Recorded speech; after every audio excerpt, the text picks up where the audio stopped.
हरे कृष्ण। ओम नमो भगवते वासुदेवाय। ओम नमो भगवते वासुदेवाय। ओम नमो भगवते वासुदेवाय। नारायणं नमस्कृतं नरं चैव नरोत्तमं देवीं सरस्वतीं व्यासं ततो जयमुदीरये। नष्टप्रायेषु अभद्रेषु नित्यं भगवत सेवया भगवती उत्तम श्लोके भक्ति भावती नैष्ठिके।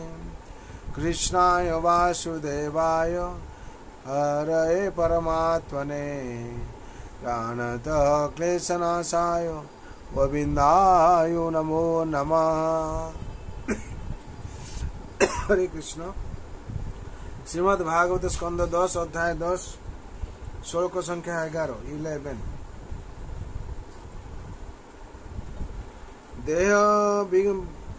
देह किमन्न धातुष्वं निर्जेक्तुमातुरेव च मातृपितुर्वा बलिनां क्रेतुरग्ने सुनपिबाम। এখানে শব্দরে বলা হচ্ছে দেহ মানে এই শরীর, কিম অন্ন, ধাতু এটি কি অন্নদাতার, সোম অথবা এটি কি আমার, নিযুক্তু অথবা এটি কি শুক্র নিষেককারী পিতার, মাতু এব অথবা এটি কি গর্ভধারিণী মাতার, চ এবং মাতৃ পিতৃ বা অথবা এটি কি মাতামহের, কারণ কখনো কখনো মাতামহ পুত্রকে দত্তক পুত্র রূপে গ্রহণ করেন। বলিন অথবা এটি কি বলপূর্বক যে এই শরীরটিকে গ্রহণ করে তার, ক্রেতু অথবা কৃতদাস রূপে যে ব্যক্তি এই শরীরটিকে কিনে নেয়, অগ্নি অথবা অগ্নির কারণ চরমে দেহটি ভস্মীভূত হয়, শুন অথবা এটি কি কুকুর এবং শকুনিদের যারা চরমে তা ভক্ষণ করে, অপি ও বা অথবা।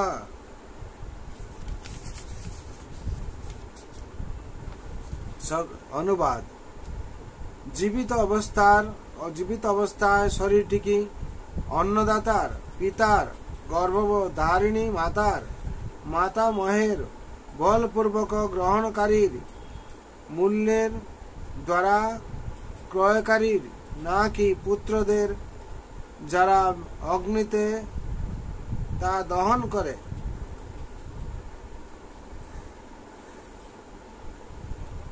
করে অথবা দেহটি যদি দাহ না করা হয় তাহলে যে কুকুরেরা তা ভক্ষণ করে, দেহটি কি তাদের?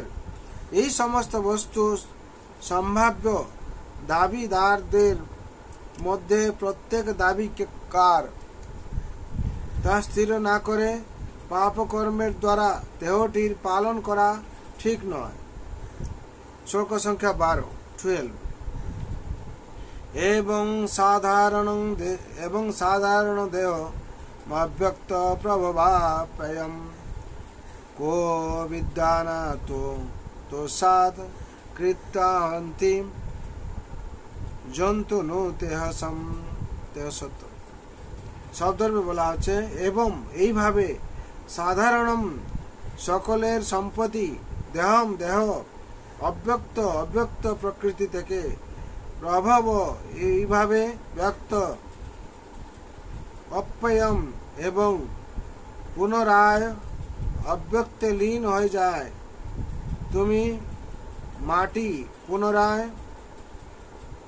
তুমি সেই মাটিতেই লীন হয়ে যাও। সেই ব্যক্তিটিকে বিদ্বান, যিনি প্রকৃত জ্ঞানবান, আত্মসাৎ কৃত নিজের বলে দাবি করে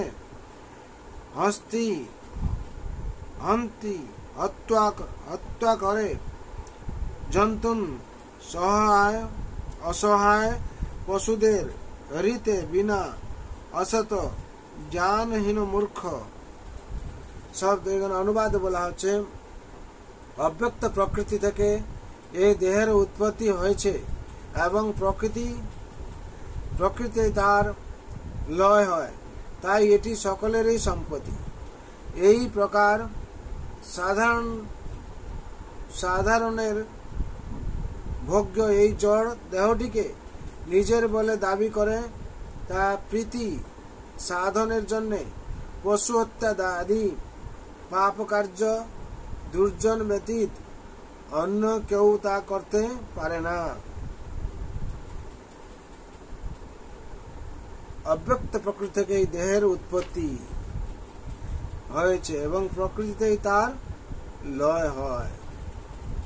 তাৎপর্য: নাস্তিকেরা আত্মার অস্তিত্বে বিশ্বাস করে না, কিন্তু তা হলেও অত্যন্ত নিষ্ঠুর না হলে তা মানুষ কেন অনর্থক পশু হত্যা করবে? দেহ জড় পদার্থের সমন্বয়ের ফলে গঠিত। শুরুতে তা ছিল না, কিন্তু জড় পদার্থের সমন্বয়ের ফলে তার উৎপত্তি হয়েছে। তারপর আবার সেই সমন্বয় যখন বিযুক্ত হয়ে যাবে, তখন তার দেহটির অস্তিত্ব থাকবে না। শুরুতে তা ছিল না এবং সমাপ্তিও কিছুই থাকবে না। তাহলে যখন তা প্রকট হয়, তখন মানুষ কেন পাপ কর্ম করে? অত্যন্ত দুর্জন না হলে তা করা কারোর পক্ষে সম্ভব নয়। এখানে 11 এবং 12 নম্বরের শ্লোক 12 নম্বর শ্লোকের তাৎপর্য সম্পূর্ণ হলো। এখানে বিশেষ করে বলা হচ্ছে, এই শ্লোক থেকে আমরা শিক্ষা পাচ্ছি যে শরীরটা কার? আমরা বলে আমার শরীর বলে আমার শরীরে আমি এই করছি, আমি সেই করছি, আমি যে বলে যাচ্ছি, এই শরীরটা কার? চলে এখানে যেভাবে বোঝানো হয়েছে, প্রকৃতপক্ষে শরীরটি কার?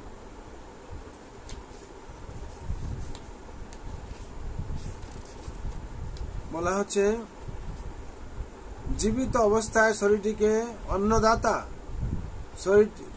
জীবিত অবস্থায় শরীরটি কি অন্নদাতার, পিতার, গর্ভধারিণী মাতামহের বলপূর্বক গ্রহণকারীর, মূল্যের দ্বারা ক্রয়কারীর, নাকি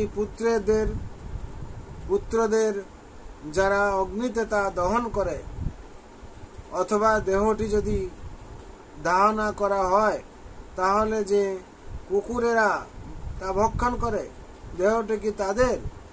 এই সমস্ত বহু সম্ভাব্য দাবিদারদের মধ্যে প্রকৃত দাবি করে তা স্থির না করে পাপ কর্মের দ্বারা দেহটির পালন করা ঠিক নয়।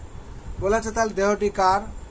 এখান থেকে আমরা পরবর্তী শ্লোকে 12 নম্বর শ্লোকে পাচ্ছি অনুবাদে, অব্যক্ত প্রকৃতি থেকে এই দেহের উৎপত্তি হয়েছে এবং প্রকৃতিতেই তার লয় হয়, তাই এটি সকলেরই সম্পত্তি। এই প্রকার সাধারণের ভোগ্যে এই জড় দেহটিকে নিজের বলে দাবি করে তার প্রীতি সাধনের জন্য পশু হত্যা আদি পাপকার্য দুর্জন ব্যতীত অন্য কেউ তা করতে পারে না। তাহলে এই দেহটি কার? অব্যক্ত প্রকৃতি থেকে এই দেহের উৎপত্তিও হয়েছে এবং প্রকৃতিতেই তার লয় হয়। সুতরাং এখান দেহের সম্বন্ধে আমরা জানতে পারলাম, বুঝতে পারলাম। এই অমৃত ভাগবত থেকে আমরা সমস্ত গুরুত্বপূর্ণ তথ্য পাচ্ছি, প্লাস ভগবানের লীলা এখানে বর্ণনা করা হয়েছে। বিশেষ করে যতক্ষণ আমরা এই দশম স্কন্ধ নবম অধ্যায় ঠিকভাবে